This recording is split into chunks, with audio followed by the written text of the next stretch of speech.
Segera download Quran Tadabbur, dia meraih tafsir kebaikan. dalam genggaman Contoh, Anda. bulan Ramadan adalah bulan Al-Quran.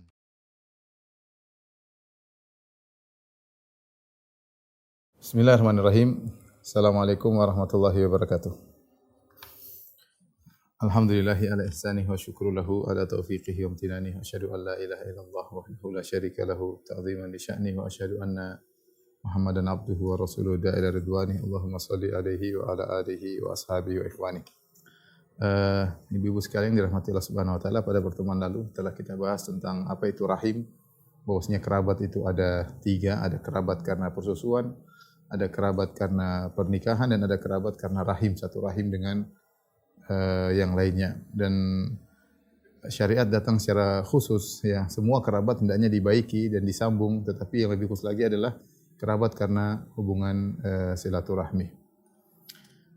Dan silaturahmi adalah ibadah yang agung, ya, ibadah yang agung yang seorang dalam kehidupan di atas muka bumi ini, ya, dia punya kerabat yang banyak, punya rahim yang banyak. Maka hendaknya dia berusaha mencari pahala dengan menyambung silaturahmi. Pintu-pintu pahala banyak tentunya, tapi di antara pintu pahala yang sangat besar pahalanya dan mudah masukkan dalam surga dan mendapatkan keuntungan duniawi dan akhirat adalah pintu silaturahmi. Kita akan bacakan hadis tentang keutamaan silaturahmi, ya. Hadis yang pertama, an Abi Hurairah qala, dari Abu Hurairah radhiyallahu anhu, qala Rasulullah sallallahu alaihi wasallam, Rasulullah sallallahu bersabda, man ahabba an yubsata lahu fi rizqihi wa yunsa'a lahu fi athari falyasil rahimah. Akhrajahul Bukhari. Barang siapa yang suka untuk dilapangkan rezekinya dan dipanjangkan umurnya, maka hendaknya dia menjalin silaturahmi, ya, menjalin silaturahmi. Ini adalah motivasi Nabi sallallahu alaihi wasallam terhadap orang yang menyambung silaturahmi dengan iming-iming duniawi. Dengan iming-iming duniawi, yaitu siapa yang suka, siapa yang ingin dipanjangkan umur dan ingin dilapangkan rezeki. Ini dua hal yang dikejar oleh banyak orang. Ingin umur panjang, makanya orang olahraga, orang ke dokter, ingin sehat. Ingin apa? Ingin umur panjang. Kemudian ingin rezekinya lapang, makanya kerja, ya, sampai banting tulang, meras keringat. Intinya dua ini adalah perkara yang dikejar oleh manusia. Ingin panjang umur dan ingin dilapangkan rezeki. Ternyata di antara cara untuk meraih dua hal tersebut, panjang umur dan lapang rezeki, adalah dengan menyambung silaturahmi. Tentunya kita juga melakukan sebab-sebab duniawi. Ya, kalau ingin rezeki lapang, ya kerja, mungkin dengan berwira swasta atau menciptakan lapangan pekerja yang baru, macam-macam, berdagang.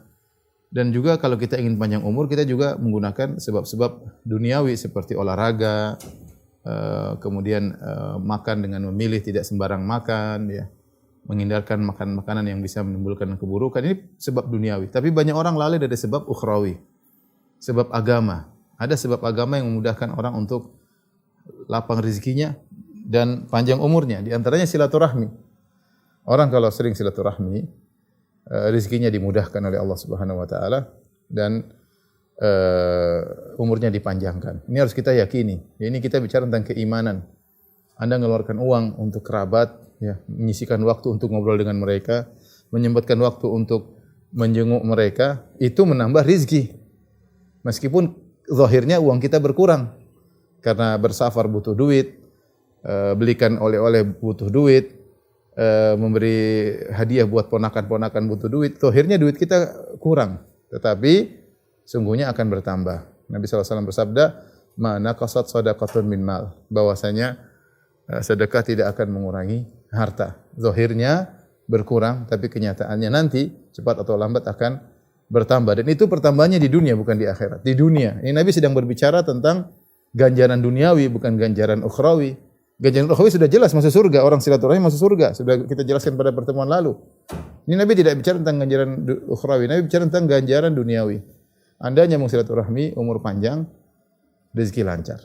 Rezeki lancar. Ini harus kita yakini. Taib, ada dua pendapat di kalangan para ulama tentang makna hadis ini. Secara umum ada banyak pendapat, tapi di antara pendapat yang kuat mengkerucut pada dua pendapat. Pendapat pertama mengatakan bahwasanya apa maksud ditambah rizki dan dipanjangkan umur, maksudnya adalah rizkinya tidak berubah, tetap saja sebagaimana yang sudah Allah takdirkan, dan umurnya juga tidak bertambah, tetap saja, hanya saja diberkahi oleh Allah Subhanahu wa taala. Hanya saja diberkahi oleh Allah Subhanahu wa taala. Sehingga rizki yang tidak berubah tersebut, misalnya dia ditakdirkan, dicatat oleh malaikat rizki orang ini seumur hidup, misalnya taruhlah seumur hidup cuma 2 miliar misalnya. Tetapi ketika dia menyambung silaturahmi, maka 2 miliar tadi menjadi benar-benar berkah. Dia benar-benar bisa sedekah, dia benar-benar bisa haji, bisa umrah, bisa bangun sebagian untuk bangun masjid, bisa untuk menyumbang untuk dakwah, bisa menyumbang untuk fakir miskin, untuk anak yatim, ya, untuk memperhatikan para janda-janda yang tidak mampu dan banyak hal. Ya. Rezekinya menjadi berkah, meskipun tidak bertambah. Sama umurnya demikian. Umurnya juga tidak bertambah ketika dia menyambung silaturahmi. Umurnya tetap aja, tetapi jadi berkah. Ternyata umur yang singkat tersebut, dia jarang bermaksiat kepada Allah, dia sering puasa sunnah, dia sering sholat malam, dia sering baca Quran, waktunya tidak terbuang-buang, ya. Sehingga umurnya tetapi berkah. Ini pendapat pertama yang mengatakan bahwasanya maksudnya ditambah rizki dan ditambah umur, bukan secara zatnya tetapi secara kualitas. Umurnya menjadi berkualitas dan rizkinya menjadi berkualitas. Umurnya menjadi berkualitas, rizki menjadi berkualitas. Ini pendapat pertama. Pendapat kedua mengatakan bahwasanya benar-benar bertambah secara fisiknya, secara zatnya. Uang tadinya sekian jadi bertambah, umur tadinya sekian menjadi bertambah. Dan ini mungkin saja terjadi demikian. Ya, sebagaimana ditafsirkan oleh sebagian ulama, takdir yang tidak berubah adalah takdir yang tercatat di Lauhil Mahfuz. Takdir yang tercatat di Lauhil Mahfuz tidak akan berubah. Kata Nabi sallallahu alaihi wasallam, "Rufi'atil aqlam wa jaffatis suhuf." Pena-pena sudah diangkat, lembaran sudah kering, tidak bakalan berubah. Tetapi takdir yang dicatat oleh malaikat di catatan mereka ini bisa berubah, karena tidak ada yang tahu tentang isi Lauhil Mahfuz kecuali Allah Subhanahu wa taala. Makanya kalau kita belajar takdir, kita tahu namanya takdir harian, namanya takdir umri, takdir berkaitan dengan umur hidup seorang janin, dan juga ada takdir sanawi, takdir tahunan. Di antaranya takdir yang dicatat oleh malaikat ketika seorang dalam janinnya. Fayursalu ilaihi malak. Kata Nabi sallallahu alaihi wasallam, kalau janin sudah waktunya dikirimkan malaikat, fayanfukhu fihi ruh, maka malaikat meniupkan ruh pada janin tersebut. Wa yu'maru bi arba'i kalimat, kemudian malaikat tersebut disuruh mencatat 4 perkara. Di antaranya bikatbi rizqihi wa ajalihi, untuk mencatat rizkinya dan ajalnya. Malaikat catat. Ternyata anak ini setelah dia besar, setelah dia remaja, dia ternyata menyambung silaturahmi, berbakti kepada kedua orang tuanya, perhatian sama adik-adik perempuannya, punya kontak baik dengan paman dan tante-tantenya, dengan bibi-bibinya. Dia nyambung silaturahmi.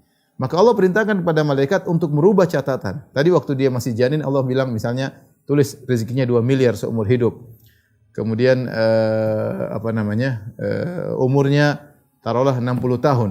Ya, 60 tahun. Sudah malaikat sudah catat rezeki 2 miliar, umur 60 tahun. Ternyata setelah dia besar, dia menyambung silaturahmi, kata Allah, rubah itu.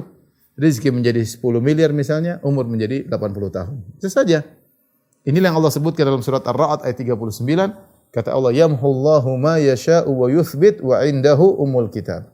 Allah Subhanahu wa taala menghapuskan apa yang Allah kehendaki, dan Allah menetapkan apa yang Allah kehendaki, dan di sisi Allah ada umul kitab, ada Lauhil Mahfuz yang tidak pernah berubah. Apakah ini melazimkan takdir berubah? Jawabannya, takdir di Lauhil Mahfuz tidak berubah. Ya. Tetapi takdir yang dicatat oleh malaikat ini mengalami perubahan. Yang perubahan tersebut semuanya prosesnya sudah tercatat di Lauhil Mahfuz. Yang tercatat di Lauhil Mahfuz secara detail, malaikat mencatat rizki janin ini dan amal dan umur janin ini, kemudian janin ini setelah dewasa, kemudian menyambung silaturahmi, maka Allah menyuruh malaikat untuk merubah. Semua sudah tercatat di Lauhil Mahfuz. Yang malaikat tidak tahu. Dan saya lebih condong pada pendapat kedua ini, bahwasanya perubahan benar-benar terjadi perubahan, bukan hanya sekedar kualitas yang berubah. Buktinya apa? Buktinya orang yang tadinya hartanya sedikit atau pas-pasan, ketika dia menyambung silaturahmi benar-benar hartanya bertambah. Bukan hartanya tetap tapi berkualitas, tidak, hartanya bertambah. Yang tadi menunjukkan bahwasanya pertambahan tersebut benar-benar secara zat, bukan hanya sekedar kualitas. Makanya rata-rata orang-orang yang suka menyambung silaturahmi biasanya hartanya dimudahkan oleh Allah Subhanahu wa taala. umurnya dipanjangkan oleh Allah Subhanahu wa taala. Umurnya dipanjangkan oleh Allah Subhanahu wa taala. Ya. Oleh karenanya kalau orang ingin umur panjang, ya, selain dia olahraga, mungkin dia berobat, tapi di antaranya dia menyambung silaturahmi, maka Allah akan memudahkan panjang umurnya. Ini ibu yang dirahmati Allah Subhanahu wa taala, di antara keutamaan menyambung silaturahmi, dan ini dalil bahwasanya seorang ketika menyambung silaturahmi, dia boleh berniat dengan mendapatkan ganjaran duniawi, boleh. Karena siapa yang membolehkan? Nabi yang membolehkan. Nabi mengatakan man ahabba, siapa yang suka. Berarti anjuran. Man ahabba an yubsata lahu fi rizqihi wa yunsa'a fi atharih. Siapa yang ingin lapang rezekinya, dipanjangkan umurnya, boleh. Seorang yang ya Allah, saya ingin dapat pahala di akhirat, tetapi saya juga ingin dipanjangkan umur, saya ingin lapang rezeki. Boleh, boleh. Dengan syarat selama ganjaran akhirat yang masih mendominasi hatinya, bukan ganjaran duniawi. Tidak boleh seorang berusaha ganjaran akhirat, tetap dia beramal soleh, tetap dia menyambung silaturahmi untuk masuk surga. Dia niat utamanya adalah masuk surga. Kemudian dia mendomplengkan niatnya untuk supaya dilapangkan rezeki, dipanjangkan umur, maka juga diperbolehkan. Maka ibu-ibu yang dirahmati Allah Subhanahu wa taala, sekarang mulai kita rubah pola hidup kita, jangan pelit sama kerabat. Jangan pelit sama kakak, sama adik, jangan pelit apalagi sama orang tua, ya. Jangan medit, jangan pelit, ya. Apalagi jangan sekek, ya. Pokoknya jangan uang datang dan pergi. Keluarkan akan datang lagi. Kita keluarkan akan datang lebih banyak insyaallah. Kita yakin sabda Nabi sallallahu alaihi wasallam, "Ma naqasat shadaqatun min mal." Sedekah tidak akan mengurangi harta. Kita yakin dengan hadis qudsi Allah berfirman, "Ya bani Adam anfik unfik alaik." Wahai anak Adam, berinfaklah, aku akan ganti. Ya. Aku akan ganti, kata Allah, ya. Wa ma anfaqtum min khairin fa huwa yukhlifuh wa huwa khairur raziqin. Apa saja yang kalian keluarkan, Allah akan ganti, dan dia sebaik-baik pemberi rezeki. Kita harus yakin akan hal tersebut. Allah menamakan infak yang kita keluarkan dengan qard. In tuqridullaha qardan hasanan. Kalau kalian berikan pinjaman yang baik kepada Allah. Allah sampai namakan sedekah yang kita keluarkan dengan hutang. Artinya hutang bagi Allah. Artinya kalau Allah namakan itu hutang, berarti Allah pasti bayar. Karena yang kita utangi adalah zat yang maha kaya. Saya sering sampaikan logika ini. Kalau ada orang kaya pinjam uang sama kita, dia triliuner. Kebetulan lagi safar, nggak bawa ATM, kartu kredit nggak ada, kartu debit nggak ada, duitnya nggak ada. Terus dia pinjam uang sama kita, pinjam uang 1 juta. Kita kasih nggak? Kita kasih. Kita tahu dia triliuner dan kita yakin dia akan bayar. Kenapa? Karena dia triliuner. Cuma dia kebetulan nggak ada kartu-kartu yang dia bawa. Nah, bagaimana kalau yang meminjam adalah khairur raziqin, sebaik-baik pemberi rezeki yang kekayaannya tidak terbatas, Allah Subhanahu wa taala. Nah, ketika Allah menamakan apa yang kita keluarkan dengan qardan hasanan, yaitu pinjaman yang baik, maka itu agar kita tenteram bahwasanya pinjaman itu akan Allah bayar di dunia, ditambah apalagi di akhirat kala. Taib, ibu dirahmati Allah Subhanahu wa taala, kita masuk pada hadis kedua. Larangan memutus silaturahmi. Wa an Jubair bin Mut'im radhiyallahu taala anhu, dari sahabat Jubair bin Mut'im radhiyallahu anhu, qala, dia berkata, qala Rasulullah sallallahu alaihi wasallam bersabda, la yadkhulul jannata qati'. Ya, la yadkhulul jannata qati', tidak masuk surga orang yang memutuskan. Yakni qati'ar rahim, maksudnya yang memutuskan silaturahmi. Hadis riwayat Bukhari dan Muslim, ya. Ini hadis merupakan ancaman keras bagi orang-orang yang memutuskan silaturahmi. Ancamannya tidak masuk surga. Inilah kerugian yang sangat nyata pada hari kiamat kelak. Percuma seorang di dunia hidup mewah, kemudian hidup senang-senang, tapi akhirnya di akhirat dia masuk neraka jahanam gara-gara memutuskan silaturahmi, ya. Jadi memutuskan silaturahmi itu dosa besar. Allah Subhanahu wa taala sebutkan tentang bahayanya memutuskan silaturahmi. Sebagian dalam surat Ar-Ra'd ayat 25, kata Allah, walladzina yanquduna ahdallahi min ba'di mitsaqi wa yaqta'una ma amara Allah bihi ay yusal wa yufsiduna fil ardi ulaika lahumul la'natu wa lahum su'ud dar. Dan orang-orang yang merusak janji Allah setelah diikrarkan dengan teguh dan memutuskan apa-apa yang Allah perintahkan supaya disambung, yaitu memutuskan silaturahmi. Ini mereka memutuskan silaturahmi.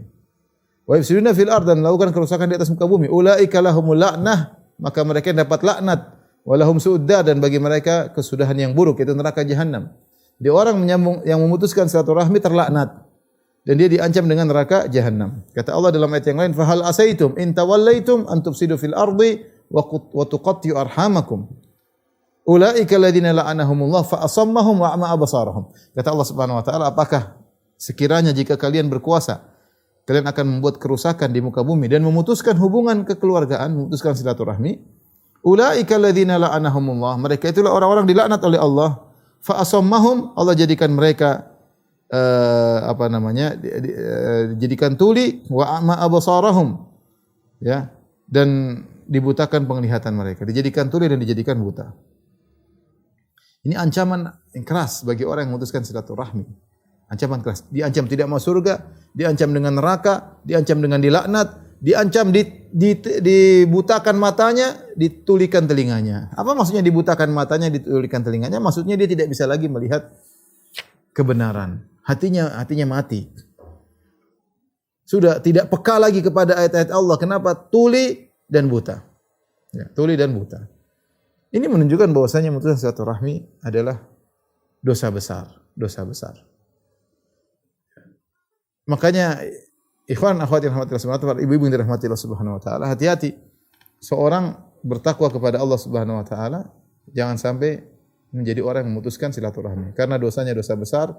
Saya ulangi, diancam tadi apa? Diancam dilaknat. Dilaknat maksudnya dijauhkan dari rahmat Allah. Setelah dilaknat kemudian diancam tidak masuk surga. Kemudian walahum su'uddar, diancam masuk neraka jahanam. Kemudian fa asammahum, dijadikan tuli, wa ama absarahum, dijadikan buta, lengkap. Ya. Lengkap. Dijadikan menderita di dunia. Ya, kalau tadi orang yang menyambung silaturahmi umurnya panjang, rezekinya berkah, ini enggak, rezekinya enggak berkah, bikin sakit, umurnya enggak berkah. Ya. Kasihan orang yang seperti itu. Yang tidak menyambung silaturahmi. Ribut sama orang tuanya, ribut sama adiknya, ribut sama kakaknya, pelit sama orang tuanya, pelit sama kakaknya, pelit sama adiknya. Nah, syariat menjelaskan bahwasanya mengenai masalah menyambung silaturahmi ada 3 tingkatan, ini sudah pernah kita singgung. Yang pertama, tingkatan pertama adalah penyambung silaturahmi sejati, ya. Yang dia menyambung dan berbuat baik kepada kerabatnya meskipun dia disakiti. Kata Nabi sallallahu alaihi wasallam, "Laisal wasilu bil mukafi, walakinnal wasil alladhi idza quti'at rahimuhu wasalaha." Ya, idza quti'at rahimuhu wasalaha.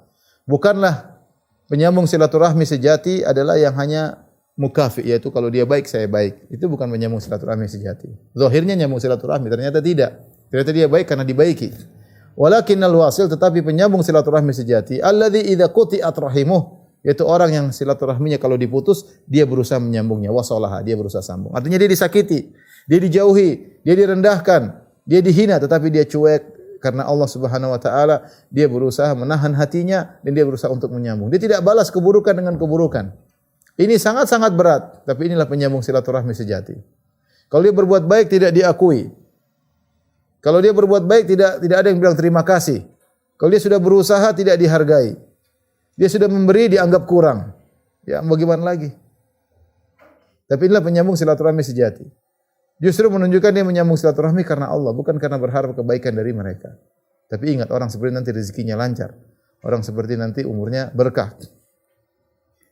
Bahkan dalam satu hadis dari Abu Hurairah, ada seorang laki datang kepada Rasulullah, dia berkata, "Ya Rasulullah, inna li qarabatan." Ya Rasulullah, aku punya kerabat, asiluhum wa yaqta'uni. Wa yaqta'unani, aku nyambung kepada mereka, mereka memutuskan ya Rasulullah. Wa uhsinu ilaihim wa yusi'una ilayya, aku berbuat baik kepada mereka, mereka berbuat buruk kepadaku. Wa ahlumu anhum wa jaluna alai, aku bersabar dengan mereka, mereka tidak sabar denganku. Bagaimana Rasul? Aku buat baik, mereka buat keburukan. Aku sambung, mereka putus. Apa kata Nabi sallallahu alaihi wasallam? La in kunta kama taqul, kalau kondisimu seperti yang kau sampaikan, fa ka'annama tusifuhumul mal, seakan-akan kau masukkan debu panas di mulut mereka. Wala yazalu ma'aka minallahi dhahirun alaihim ma dumta ala dzalik, dan senantiasa Allah kirimkan malaikat menolong engkau ya selama engkau dalam kondisi demikian. Selama kau bisa balas keburukan mereka dengan kebaikan, Allah akan berikan penolong bagimu. Ini tingkatan yang pertama yang terbaik ya. Rasulullah mengatakan seperti kau masukkan debu panas di mulut mereka. Mereka berbuat buruk, cuek aja ya. Balas dengan kebaikan. Yang kedua disebut dengan al-mukafi, rendah, kedudukannya di bawah, yaitu dia hanya menyambung silaturahmi kalau dia dibaiki. Kalau ada kerabatnya yang tidak berbuat baik pada dia, kemudian dia sikapi. Ya. dia hanya bisa berbuat baik kepada orang berbuat baik kepada dia. Ini kedudukannya rendah. Yang parah yang ketiga adalah yang memutuskan silaturahmi. Dia cari masalah. Keluarga yang sudah baik, dia cari masalah. Dia rendahkan, dia maki-maki, tidak mengakui. Dia berusaha bikin problem di antara keluarga. Ini adalah pemutus silaturahmi dan ini tadi terancam dengan neraka jahanam. Ya, terancam dengan neraka jahanam, terancam tidak masuk ke dalam surga. Maka seorang waspada, ya, berusaha untuk menahan diri, ya, bercengkrama dengan kerabat, menyambung hubungan dengan kerabat itu yang butuh perjuangan, butuh kesabaran. Jangan sampai terpancing. Kalau ada kumpul-kumpul keluarga, jadikan itu sarana untuk mencari pahala, bukan sarana gibah, namimah, merendahkan, ngerumpi yang kerabat yang lain, sehingga seharusnya mendapat pahala silaturahmi malah menjadi sebab terputus silaturahmi. Taib, hadis yang ketiga, perbuatan yang diharamkan. Wa anil Mughirah bin Syu'bah, dari Mughirah bin Syu'bah radhiyallahu taala anhu an Rasulillah sallallahu alaihi wasallam. Qal, dari Mughirah bin Syu'bah dari Nabi sallallahu alaihi wasallam, Rasulullah SAW bersabda, "Inna Allah harrama 'alaikum uquqal ummahat." Sungguhnya Allah mengharamkan atas kalian untuk durhaka kepada para ibu. Allah haramkan durhaka kepada ibu-ibu kalian. Wa wa'dal banat, dan Allah mengharamkan mengubur putri kalian hidup-hidup. Wa man'an wahat, dan Allah mengharamkan sifat kalian yang penting hanya mencegah, tidak menunaikan kewajiban, hanya meminta hak. Ini juga dilarang. Wa karihalakum qila wa qalan, Allah benci kalian sering mengatakan katanya-katanya, Allah benci. Wa kasratas su'al, dan banyak bertanya. Wa idha'atal mal, dan buang-buang harta. Ya. Ini 6 perkara yang Rasulullah SAW sebutkan dalam satu hadis. Hadis riwayat Bukhari dan Muslim. Ya. Inna Allah harrama 'alaikum uquqal ummahat. Allah mengharamkan bagi kalian durhaka kepada para ibu. Wa wa'dal banat, Allah mengharamkan menguburkan putri hidup-hidup. Kemudian wa man'an wahat, hanya menuntut tapi tidak menunaikan kewajiban. Wa karihalakum, dan Allah benci qila wa qal, katanya dan katanya. Wa kasratus su'al, banyak bertanya. Wa idha'atal mal, dan membuang-buang harta. 6 perkara disebutkan dalam satu hadis, kita akan bahas satu persatu. Yang pertama, ibu-ibu yang dirahmati Allah Subhanahu wa taala, durhaka kepada ibu, durhaka kepada ibu. Para ulama khilaf tentang kewajiban berbakti kepada ayah dan ibu, apakah sama ataukah berbakti kepada ibu lebih utama? Ada khilaf dengan para ulama. Mazhab Al-Imam Malik rahimahullah ta'ala bahwasanya sama saja. Kewajiban berbakti kepada ayah sama dengan kewajiban berbakti kepada ibu. Berarti durhaka kepada ayah sama durhaka kepada ibu. Ini pendapat. Pendapat yang lain mengatakan tidak. Kewajiban kepada ibu lebih besar daripada kewajiban berbakti kepada ayah. Durhaka kepada ibu lebih parah daripada durhaka kepada ayah. Ada 2 pendapat di kalangan para ulama. Ada yang mengatakan sama levelnya, ada yang mengatakan tidak. Level ibu lebih tinggi. Level ibu yang lebih tinggi karena ibu yang melahirkan, ibu yang mengandung, ibu yang menyusui, ibu yang berusaha payah, ibu yang bertarung dengan kematian ketika melahirkan. Ayah cari nafkah, ya. Ayah cari nafkah, ya. Ayah cari nafkah. Allah ala kulli hal, durhaka kepada keduanya atau kepada salah satunya merupakan dosa besar. Sebagian ulama ketika mengatakan bahwasanya berbakti kepada ibu lebih utama, mereka berdasarkan hadis. Ketika ada seorang datang kepada Rasulullah SAW kemudian berkata, "Ya Rasulullah, man ahakun nasi bihusni sahabati?" Ya Rasulullah, siapa orang paling utama untuk aku baiki? Qala ummuk, kata Nabi, ibumu. Qala thumma man, kemudian siapa? Qala thumma ummuk, kemudian ibumu. Qala thumma man, kemudian siapa? Qala thumma ummuk, sampai 3 kali, kemudian ibumu. Qala thumma man, siapa? Qala thumma abuk, kemudian ayahmu. Ini kata mereka, Nabi menekankan ibu sampai 3 kali. Sementara ayah cuma sekali. Apakah ini menunjukkan bahwasanya level berbakti kepada ibu harus lebih utama daripada ayah? Wallahu a'lam bishawab. Tadi bilang ada khilaf di kalangan para ulama. Tetapi intinya di antara satu sisi kenapa kita ditekankan untuk berbakti kepada ibu terutama? Karena ibu posisi sebagai posisi yang lemah. Beda dengan ayah. Ayah jadi banyak sisi. Kenapa ibu lebih utama? Karena pertama ayah posisinya lebih kuat. Ayah laki-laki, ya. Kemudian ayah punya haibah, punya wibawa, karismatik. Kemudian seorang tidak berani sama ayahnya bisa gampar, ya. Dan banyak hal yang membuat dia takut kepada orang tuanya, kepada ayahnya. Banyak hal yang membuat dia takut kepada ayahnya. Ini satu sisi kenapa ditekankan untuk berbakti kepada ibu. Lain halnya dengan ibu. Biasanya orang berani kepada ibunya. Ibu wanita lemah, ya. Peka, ya. Mudah nangis, ya. Perempuan, ya. Perempuan. Betapa banyak anak lebih berani membentak ibunya daripada ayahnya. Kalau bentak ayahnya nggak berani, ayahnya gampar langsung selesai. Tapi sama ibunya dia bentak, dia suruh-suruh ibunya, dia mendahkan ibu, dia minta uang ibunya, dia sakiti hati ibunya. Oleh karenanya Rasulullah mengkhususkan untuk berbakti kepada ibu disebutkan lebih utama. Ini sisi pertama kenapa syariat menyebut tentang berbakti kepada ibu lebih banyak daripada bakti kepada bapak. Karena durhaka kepada ibu lebih banyak daripada durhaka kepada bapak. Karena bapak orang takut. Yang kedua, kenapa? Karena kedekatan ibu kepada anak lebih dekat daripada ayah. Ayah di luar rumah kerja mencari nafkah di bawah terik matahari, pulang-pulang sudah malam. Kebanyakan anak sama ibunya, ibunya yang menyusuinya, ibunya yang mengandungnya, ibunya yang menyusuinya, ibunya yang merawatnya. Kedekatan sama ibu lebih banyak daripada kedekatan kepada ayah. Ini kondisi rumah tangga demikian. Ya, kedekatan kepada ibu. Nah, seharusnya kau lebih berbakti, lebih perhatian sama ibu karena kau lebih banyak interaksi dengan ibu tanpa menyampingkan hak ayah. Allah sebutkan tentang bagaimana keutamaan ibu. Ini di antara hal yang ketiga. Keutamaan ibu ini sering dilupakan. Beda dengan keutamaan ayah. Ayah kita lihat, ayah cari kerja, cari duit. Sampai kita sudah besar, kita lihat ayah cari duit. Ayah keluar capek. Ibu sudah selesai. Ketika kita dalam kandungannya kita enggak sadar. Ketika dia menyusui kita, kita pun belum sadar, masih kecil. Sehingga keutamaan ibu yang sangat mulia tersebut sering terlupakan. Karena kita memang bukan terlupakan, memang kita enggak ingat. Makanya Allah ingatkan, kamu itu dulu pernah dalam perut ibumu.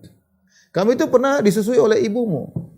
Kamu itu pernah dalam hijr, dalam genggaman ibumu, dalam dekapan ibumu, dalam pangkuan ibumu.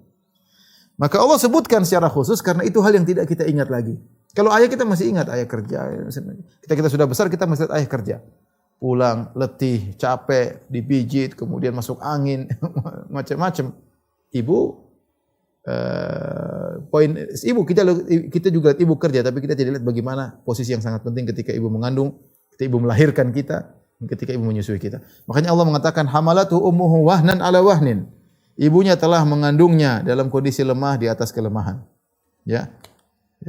Oleh karenanya benar-benar kita tidak merasakan bagaimana sulitnya ibu ya kecuali setelah kita menikah. Setelah saya menikah, saya lihat istri saya bagaimana sulitnya ngurusin anak-anak.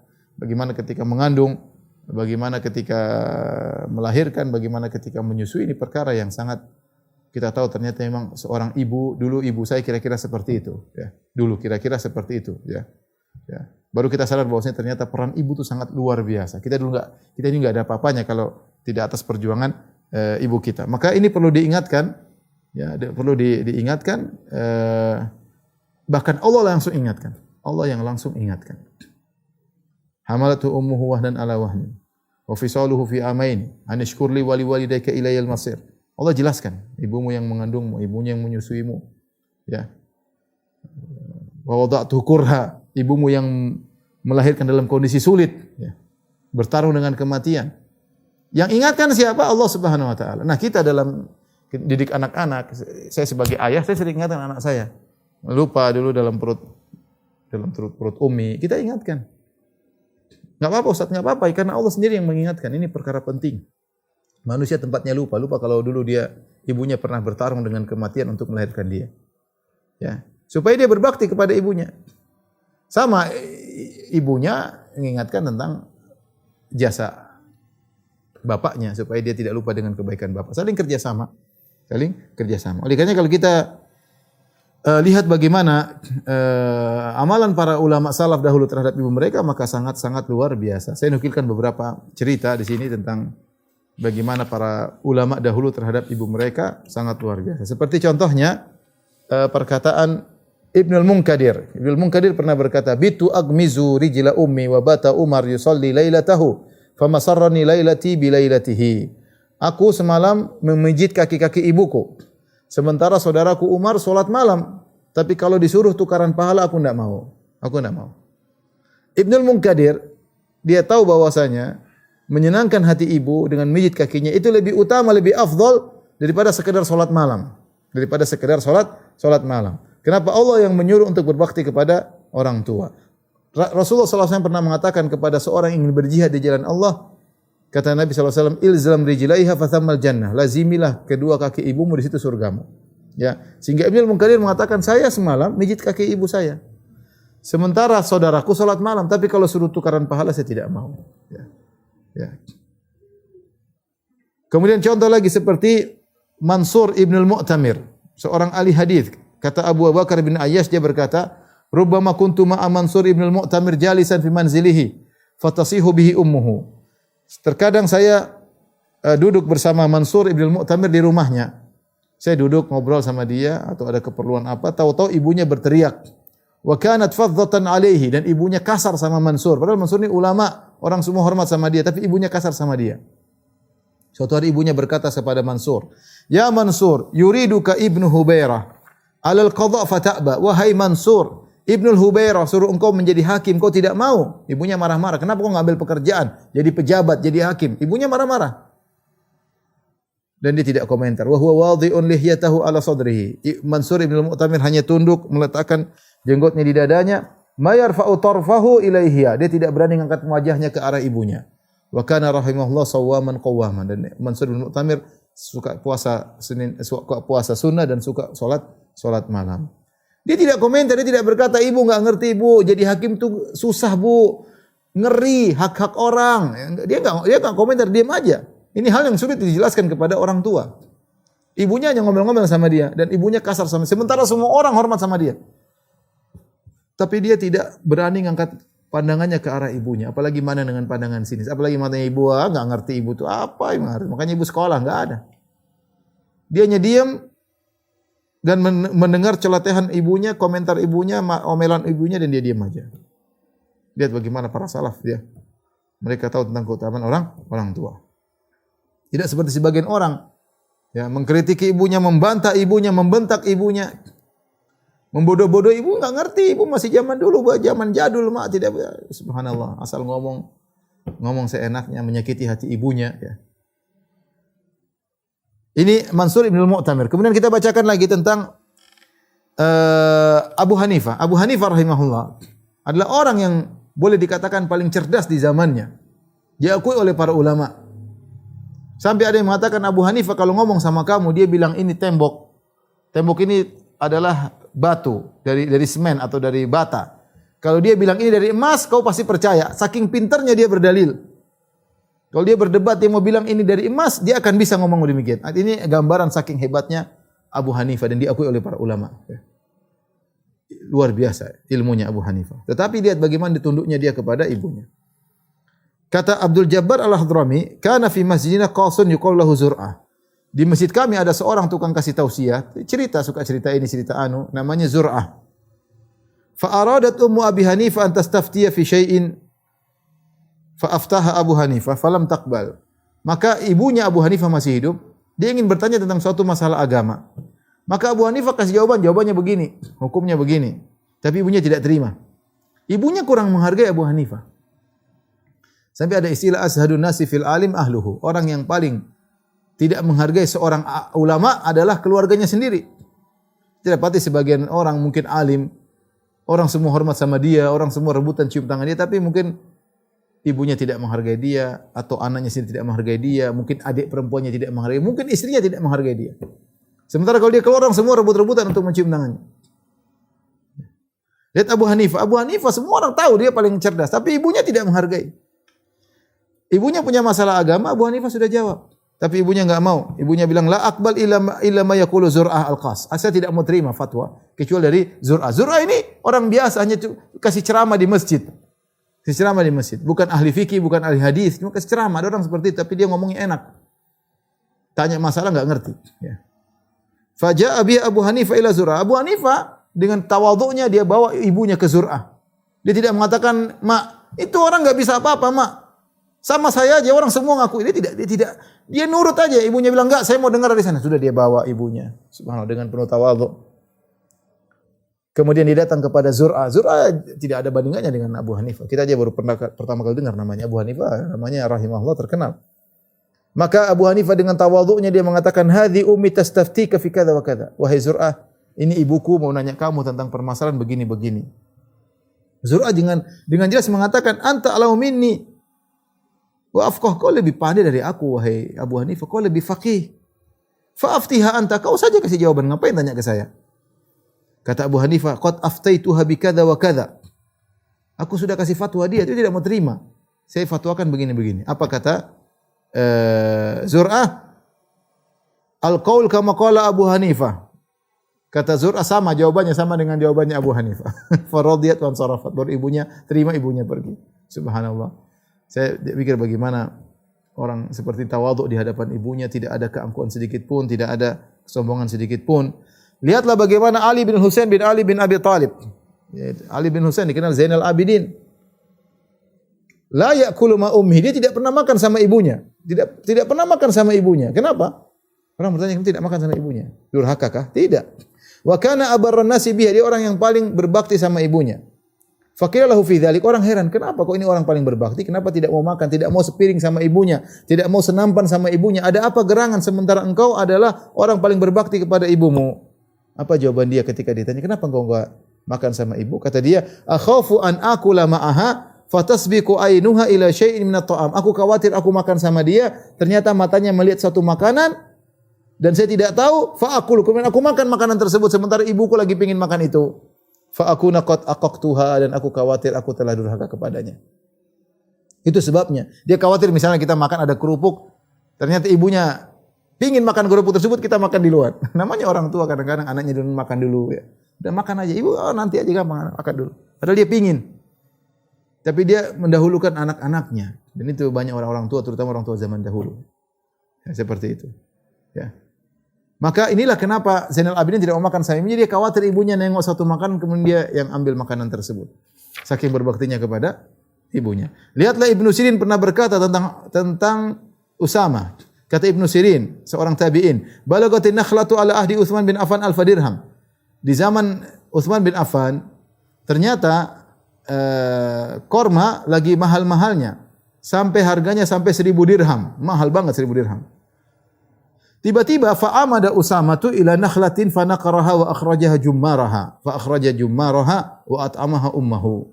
Tiba-tiba datang Usama, dia pergi ke kormanya, kemudian dia tebang kormanya, kemudian dia belah batangnya, dia keluarkan jummar. Pohon korma, kalau ini pohon korma, ini batang pohon korma. Ini misalnya apa namanya buahnya.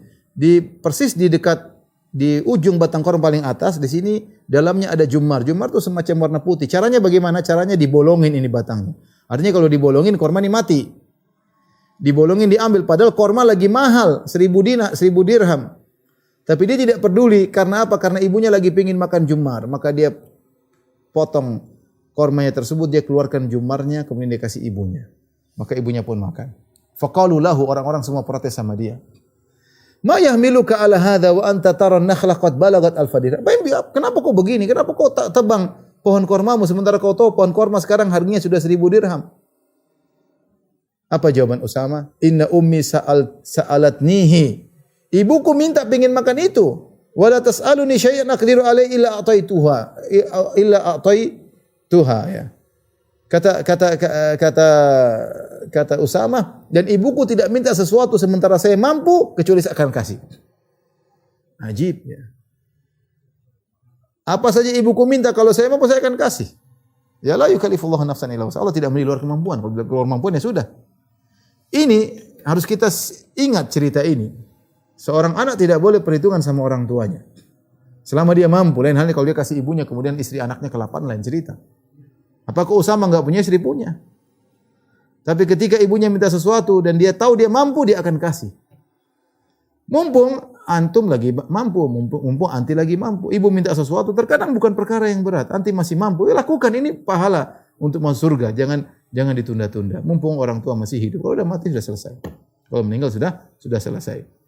Oleh karenanya, ya jangan sampai seorang karena perhitungan, ya sehingga pelit sama orang tuanya. Banyak penyesalan yang kita dengar cerita ya. Banyak ya. Banyak, kalau saya mau ceritakan banyak kisah-kisah nyata mengerikan ya. Saya khawatir membuka aib orang. Tapi intinya ikhwan wa akhwat rahmatillah subhanahu wa taala, kalau ibu kita dulu perhitungan sama kita, pelit sama kita enggak jadi orang. Mungkin kita kurus krempeng, sakit-sakitan. Orang tua dulu tidak perhitungan. Ya. Orang tua dulu tidak perhitungan. Sampai mereka utang untuk kita sekolah, sampai mereka kerja setengah mati agar kita bisa sehat. Ya, kalau kita panas di malam hari, ya dia yang ketakutan, air matanya bercucuran. Ini yang kita lihat sekarang istri kita, kalau anak kita lagi sakit, siapa yang pusing? Istri kita sakit, istri kita pusing. Nangis. Anak panas enggak turun-turun, gelisah mau bawa kemana. Itu dulu orang tua kita seperti itu. Ya. Ada dokter keluarin duit yang penting bisa sembuh anaknya. Nah sekarang orang tua sudah besar, kita sudah punya duit, kita perhitungan. Nah, ini perkara yang sangat menyedihkan. Anda perhitungan sama orang tua, kalau orang tua lu perhitungan sama Anda, udah mati dari dulu Anda. Enggak jadi orang. Ya. Karenanya seorang yang cerdas, dia harus tahu bahwasanya pintu surga di antaranya kedua orang tuanya. Kalau mumpung orang tuanya masih hidup, maka segera dia buka pintu surga itu selebar-lebarnya untuk dia masuki. Ya. Dan jangan pernah perhitungan sama orang tua, ya, kepada ayah maupun kepada ibu. Dan jangan menunggu orang tua minta. Kalau kita punya duit, kita ngerti orang tua perlu apa, kasih buat dia tersenyum, buat dia tertawa. Mumpung dia masih bisa tersenyum dan bisa tertawa. Kasihkan apa yang kita bisa. Hati-hati kalau Anda pelit, jangan sampai termasuk orang anak-anak yang durhaka. Allahul musta'an. Kemudian yang kedua, larangan yang kedua, kata Nabi sallallahu alaihi wasallam, "Innallaha harrama 'alaikum uquqal ummahat." Allah mengharamkan bagi kalian durhaka kepada para ibu, wa wa'dal banat, dan dilarang untuk menguburkan anak perempuan hidup-hidup. Ini kebiasaan jahiliyah. Mereka dahulu ya tidak suka punya anak perempuan.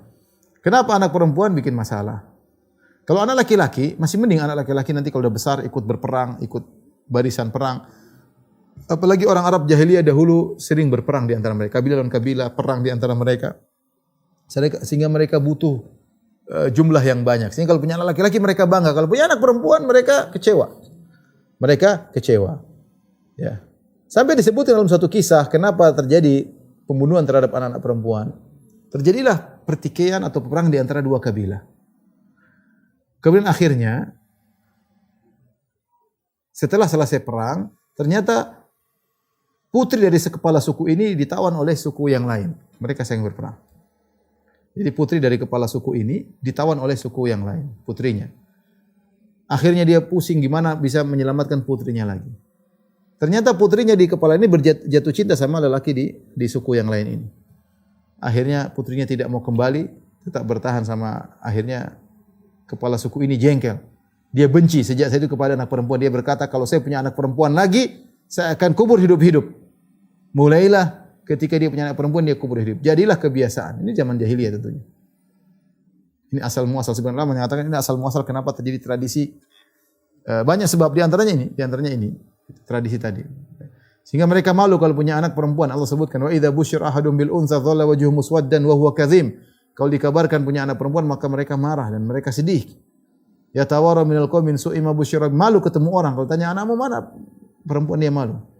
Ayumsiku ala hunin am yurisu fi turab. Cuma dua yang bisa lakukan, apakah langsung dikubur hidup-hidup saat itu juga atau dibiarkan sampai umur 6, 7 tahun, 8 tahun baru dikubur hidup-hidup. Allah sebutkan tentang perbuatan mereka dan hari kiamat mereka akan diminta pertanggungjawaban. Kata Allah, wa idzal mau'udatu su'ilat bi ayyi dzambin qutilat. Ketika anak-anak perempuan yang dikubur akan ditanya oleh Allah pada hari kiamat kelak, atas dosa apa mereka dikubur? Jawabannya tidak ada dosa. Ya. Hanya sekedar kepuasan ke orang tuanya yang ingin membunuh anaknya. Ikhwan dan akhwat yang dirahmati Allah Subhanahu wa taala, para ibu yang dirahmati Allah Subhanahu wa taala.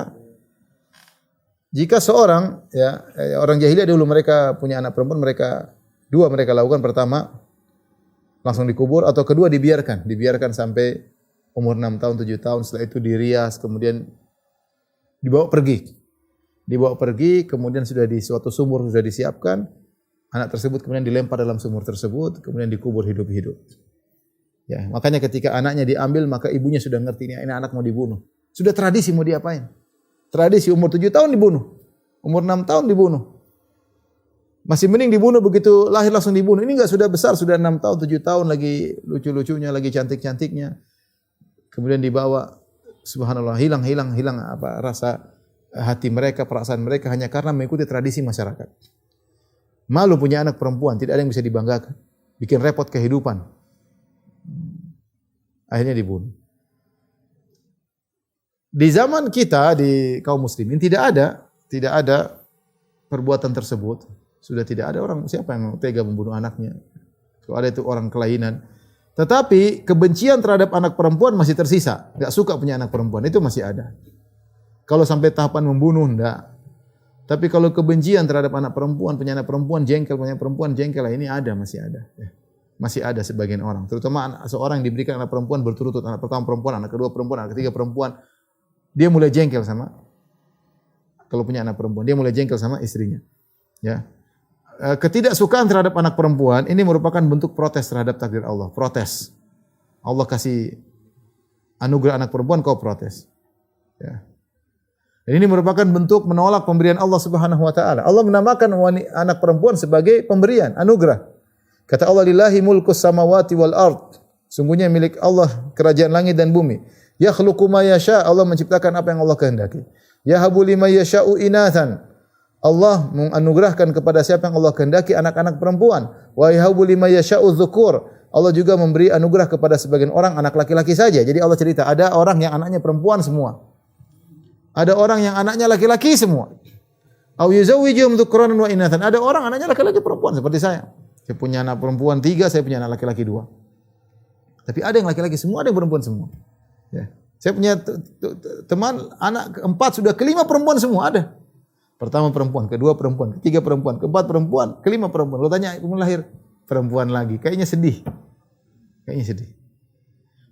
Wa yaj'alu may yasha'u aqima, dan ada orang tidak punya anak. Jadi demikian manusia, ada yang anaknya laki-laki saja, ada anaknya perempuan saja, ada anaknya laki-laki saja, ada yang laki-laki perempuan, ada yang mandul. Ini menunjukkan bahwasanya anak laki-laki dan perempuan adalah hibah, pemberian dari Allah Subhanahu wa taala, ya. Kemudian benci terhadap anak perempuan, ya, ini adalah bentuk, ya, apalagi sampai berpindah pada kebencian terhadap istri, ini adalah bentuk ketidakwarasan seorang suami. Ketidakwarasan. Bagaimana dia benci punya anak perempuan dan yang disalahkan adalah istrinya. Disalahkan, kamu karena perempuan lagi, anak perempuan. Sampai ada sebagian mereka yang bilang, kalau kamu punya anak perempuan lagi, anak kelima perempuan lagi, saya cerai. Sampai ada kedunguan seperti itu. Apa salah sang wanita? Dia cuma seperti sawah yang ditanam oleh sang lelaki. Lelaki yang tanam, kemudian ketika hasilnya tidak sesuai, yang dimarah sawahnya. Ini salah. Yang kamu tanam bibitnya perempuan gimana? Ya. Kemudian kok yang disalahkan adalah wanita. Ya. Ini adalah sikap kedunguan sebagian para lelaki. Karenanya kita dapati, ya, sebagian orang kalau istrinya lagi mengandung, dia bahagia sekali. Wah, mengandung istrinya, dibelikan macam-macam. Ketika sudah sampai tahapannya bisa di USG, kemudian USG ternyata perempuan, sikapnya berubah. Dia berharap laki-laki, ternyata perempuan, sikapnya berubah. Tidak sesemangat seperti sebelumnya. Ini berarti masih ada naz'ah jahiliyah, masih ada sisa jahiliyah yang ada pada dirinya. Benci terhadap anak perempuan. Karenanya ibu yang dirahmati Allah Subhanahu wa taala, kita punya laki-laki atau perempuan, harusnya kita benar-benar itu amanah dari Allah dan kita berusaha untuk merawat mereka dengan baik. Terutama datang dalil-dalil secara khusus, ya, yang menunjukkan bahwasanya anak perempuan sangat bermanfaat bagi kita di akhirat kelak. Banyak dalilnya, di antaranya, ya, Rasulullah SAW pernah bersabda, ya, ini cerita, Aisyah bercerita, dakhalat imra'atun ma'aha ibnatani laha tas'alu falam tajid indi syai'an ghaira tamratin fa'ataituha. Kata Aisyah, ada seorang wanita datang dengan 2 putrinya. Minta makan, saking lapar minta makan, ketuk rumah Aisyah minta makan. Kata Aisyah, aku cari apa-apa enggak ada, cuma satu butir korma yang masih ada. Maka aku kasihkan 1 butir korma tersebut kepada sang ibu. Faqasamatha baina ibnataiha. Maka korma 1 dia belah jadi 2, dia kasih kepada putri yang 1, putri yang 1. Walam ta'kul minha. Sementara sang ibu tidak makan. Ini ibu-ibu zaman dulu seperti ini, enggak tahu ibu zaman sekarang. Orang anak-anaknya di luar dikasih. Dia enggak makan enggak ada masalah, yang penting anaknya makan, ya. Wanita ini dia dapat 1 korma, dia tidak makan, dia kasih putrinya, dia tidak makan. Aisyah tidak punya korma yang lain. Subhanallah. Saya bayangkan bagaimana zaman Nabi, istri Nabi tidak ada makanan. Korma 1 aja enggak ada, cuma 1. Itu pun dikasih ke orang lain. Tsumma qamat fa kharajat. Kemudian dia pergi, dia keluar dari rumah Aisyah. Fadakhala Nabi sallallahu alaihi wasallam. Kemudian Nabi datang, maka Aisyah lihat ini pemandangan yang menakjubkan.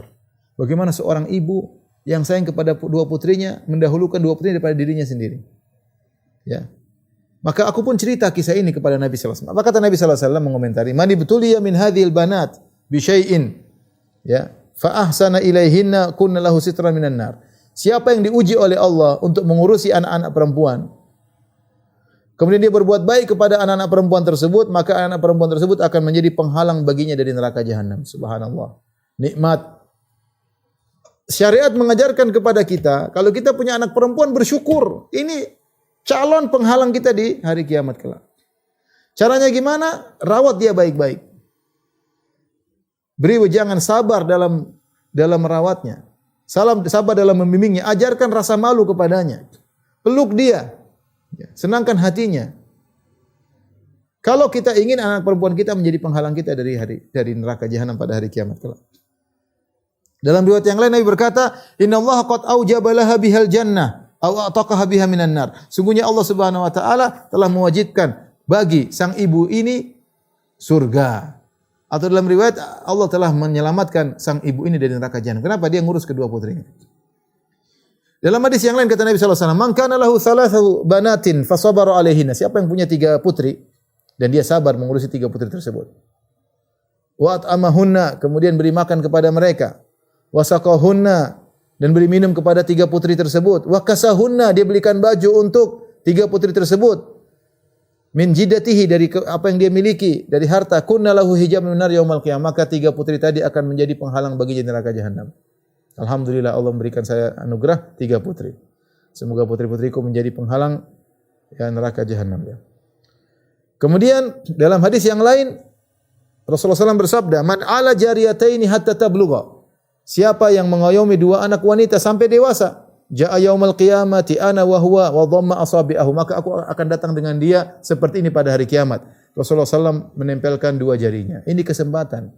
Tidak punya 3 anak perempuan, punya 2 anak perempuan, rawat baik-baik. Engkau akan masuk surga bersama Nabi dekat seperti ini. Artinya surgamu tinggi dengan ngerawat 2 putri. Dalam riwayat yang lain, dakhaltu ana wa huwa al-jannata kahataini. Aku akan masuk surga bersama dia seperti ini, kata Nabi sallallahu alaihi wasallam. Dalam hadis Jabir kata Nabi sallallahu alaihi wasallam, "Man kana lahu thalathu banatin yu'wihinna wa yakfihinna wa yarhamuhunna." Perhatikan, siapa yang punya 3 anak perempuan, dia ayomi, dia cukupkan keperluannya, dia sayang kepada 3 anak perempuan tersebut, faqad wajabat lahul jannah, maka dia wajib masuk surga. Subhanallah, wajib masuk surga. Ibu-ibu, sayang-sayang sama anak perempuan. Jangan sayang sama laki-laki doang, anak perempuan ini sebab masuk surga, sebab dihalangi dari neraka jahanam, sebab bergandengan dengan Nabi di surga. Faqala rajulun, sebagian orang bertanya kepada Rasulullah minal qaum, "Wasnatain ya Rasulullah, bagaimana kalau cuma 2 anak perempuan ya Rasulullah?" Katanya tadi Nabi bilang kalau punya anak 3 perempuan wajib masuk surga. Rasulullah kalau punya 2 anak perempuan saja, kata Rasulullah SAW, 2 anak perempuan juga wajib masuk surga. Wa zada fi riwayatin, dalam sebagian riwayat dikatakan, hatta dhananna anna insanan law qala wahida laqala wahida. Kami menyangka seandainya ada orang bertanya, "Ya Rasulullah, bagaimana kalau saya punya anak perempuan cuma 1? Saya ayomi, saya sayangi, saya kasihi, saya penuhi kebutuhannya, saya didik. Apakah saya wajib masuk surga?" Nabi tentu akan menjawab, "Iya." Ini adalah keutamaan mendidik anak perempuan ya. Jadi ini adalah kesempatan bagi seorang punya anak perempuan untuk kesempatan masuk surga. Tadi keutamanya yang tadi saya sebutkan 3, menjadi penghalang neraka jahanam. Masuk surga dekat dengan Nabi sallallahu alaihi wasallam. Ini keutamaan dia. Wajib masuk surga tadi kata Nabi sallallahu alaihi wasallam ya. Ini semua kenikmatan yang luar biasa. Tapi Nabi sudah ingatkan. Nabi mengatakan, "Mani butuliya min hadhil banat bi syai'in." Siapa yang diuji? Ini peringatan bagi kita bahwasanya anak perempuan itu ujian. Terutama di zaman sekarang ini, zaman yang penuh fitnah. Betapa banyak anak perempuan mudah diambil mahkotanya oleh laki-laki yang tidak bertanggung jawab. Ya. Jaga anak, didik rasa malu kepada mereka. Jangan kita menjadi pengkhianat kepada anak perempuan kita, malah kita ajarkan tidak punya malu, kita ajarkan dia buka auratnya, kita ajarkan dia tampil depan laki-laki dengan keindahan tubuhnya. Ini namanya kita pengkhianat. Ini bukan anak perempuan menghalangi kita dari neraka, anak perempuan masukkan kita dalam neraka. Ya. Maka sabar, anak perempuan sabar didik dia, sabar carikan suaminya. Kalau sudah berumah tangga, sabar untuk membimbingnya, sabar. butuh kesabaran. Ini semua yang menjadikan seorang untuk bisa masuk dalam surga Allah Subhanahu wa taala. Demikian ibu yang dirahmati Allah Subhanahu wa taala kajian kita, insyaallah kita lanjutkan pada kesempatan yang lain. Kurang lebihnya mohon maaf. Wabillahi taufiq wal hidayah. Assalamualaikum warahmatullahi wabarakatuh.